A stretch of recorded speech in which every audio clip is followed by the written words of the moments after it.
शीतकालीन सत्र के आखिरी दिन भी संसद का माहौल पूरी तरह गरमाया। अंबेडकर को लेकर बीजेपी और विपक्ष आमने सामने। राहुल गांधी पर 6 धाराओं में एफआईआर दर्ज।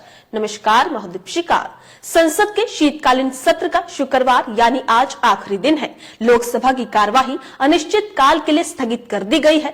वहीं दूसरी तरफ अंबेडकर विवाद पर विपक्ष ने आज फिर संसद के बाहर प्रदर्शन किया। प्रियंका गांधी इसमें शामिल हुई। इस प्रदर्शन में प्रियंका गांधी कल की तरह ही नीले कपड़ों में नजर आई। विपक्षी सांसदों ने हाथ में बाबा साहब अंबेडकर की तस्वीर लेकर नारेबाजी की। विजय चौक से संसद भवन तक मार्च निकाला गया, लेकिन आज राहुल गांधी मौजूद नहीं थे। बता दें कि राहुल गांधी के खिलाफ 19 दिसंबर को एफआईआर दर्ज हुई थी। दरअसल मकर गेट पर पक्ष और विपक्ष के सांसदों के बीच धक्का मुक्की हो गई थी। ओडिशा की बालासोर से सांसद प्रताप सारंगी और फर्रुखाबाद से भाजपा सांसद मुकेश राजपूत इसमें चोटिल हो गए थे। दोनों नेताओं के सिर पर चोट लगी, जिसके बाद उन्हें अस्पताल में भर्ती कराया गया। दोनों सांसदों ने कांग्रेस नेता राहुल गांधी पर धक्का देने का आरोप लगाया है।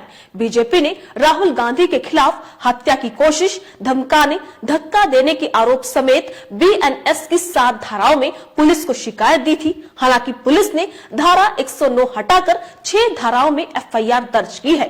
कांग्रेस सांसद के खिलाफ बीएनएस की धारा 125, 115, 117, 131, 351 और 3A के तहत एफआईआर दर्ज की गई है। क्राइम ब्रांच राहुल गांधी के खिलाफ एफआईआर की जांच करेगी। वहीं प्रियंका गांधी ने राहुल गांधी पर लगे सारे आरोपों को खारिज कर दिया है। आप भी सुनिए क्या कुछ कहा प्रियंका गांधी ने। ये राहुल जी बी.आर. अम्बेडकर जी की फोटो लेकर शांतिपूर्वक जय भीम के नारे को बोलते हुए संसद में जा रहे थे। संसद में जाने से किसने रोका? आप देख लीजिए। हम इतने दिनों से प्रोटेस्ट कर रहे हैं, साइड में प्रोटेस्ट कर रहे हैं। जो भी आ रहा है जा रहा है, उसको पूरा रास्ता है। इन्होंने कुछ एकदम शांतिपूर्वक प्रोटेस्ट हुए, कितने दिनों से चल रहे हैं, रोज 10:30 से 11। आज पहली बार इन्होंने प्रोटेस्ट किया, सबको रोक दिया और उसके बाद धक्का मुक्की और ये गुंडागर्दी। और अब सिर्फ अमित शाह जी की खाल बचाने के लिए ये अब इन्होंने साजिश शुरू की है कि भैया ने किसी को धक्का मारा, ये वो। मेरी आंखों के सामने आप सबने देखा होगा, खड़गे जी को धक्का मार के जमीन पे गिराया। उसके बाद एक सीपीएम के एमपी को धक्का मारा, उनके ऊपर गिरे, खड़गे जी के ऊपर। मैंने सोचा टांग टूट गई होगी, कुछ हुआ होगा, क्योंकि उनके चेहरे से दिख रहा था कि उनको चोट लगी। फिर हमने कहीं से कुर्सी ढूंढ के हम लाए उनके लिए। अब आप खुद ही देख रहे हैं, यहाँ पे रोज खड़े हैं, हम रोज प्रदर्शन कर रहे हैं 10:30 से 11। आज तक कुछ नहीं हुआ है।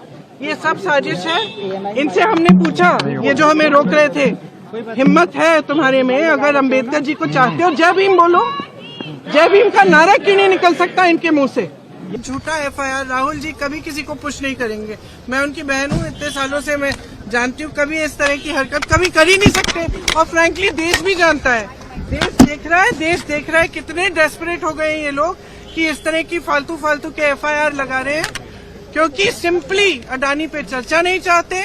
और जो इन्होंने किया है अंबेडकर जी के साथ, जिस तरह से अपमान किया है, ये जानते हैं कि ये देश नहीं सहेगा ये अपमान। इसीलिए ये सब डिस्ट्रैक्शन है, बस यही है। तो सुना आपने। वहीं बीजेपी सांसद निशिकांत दुबे ने कांग्रेस सांसद और नेता विपक्ष राहुल गांधी के लोकसभा से निलंबन की मांग की है। इसके लिए उन्होंने राहुल गांधी के खिलाफ विशेषाधिकार हनन और सदन के अपमान का नोटिस दिया है। दुबे ने लोकसभा अध्यक्ष ओम बिरला को नोटिस भेजा है। उन्होंने स्पीकर से मामले को विशेषाधिकार समिति के पास भेजने को कहा है। दुबे ने साथ ही ये भी अपील की कि जब तक समिति इस मामले में फैसला नहीं करती, राहुल गांधी को लोकसभा से निलंबित कर दिया जाए। बीजेपी सांसद ने अमित शाह के बयान को तोड़ मरोड़ कर सोशल मीडिया प्लेटफॉर्म पर चलाने के लिए विशेषाधिकार हनन का नोटिस दिया है। दरअसल अमित शाह के बयान के खिलाफ देश भर में विपक्षी दलों ने प्रदर्शन किया। मुंबई और कोलकाता में कांग्रेस और बीजेपी कार्यकर्ताओं के बीच झड़पें भी हुई।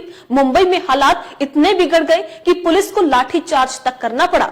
वहीं पटना में बीजेपी समर्थकों ने कांग्रेस दफ्तर के बाहर प्रदर्शन किया। कल की घटना के बाद लोकसभा अध्यक्ष ओम बिरला ने संसद परिसर में प्रदर्शन और झड़पों पर सख्त निर्देश जारी किए हैं। उन्होंने सांसदों को गेट्स का अवरोध न करने और संसद की गरिमा बनाए रखने के लिए कहा है।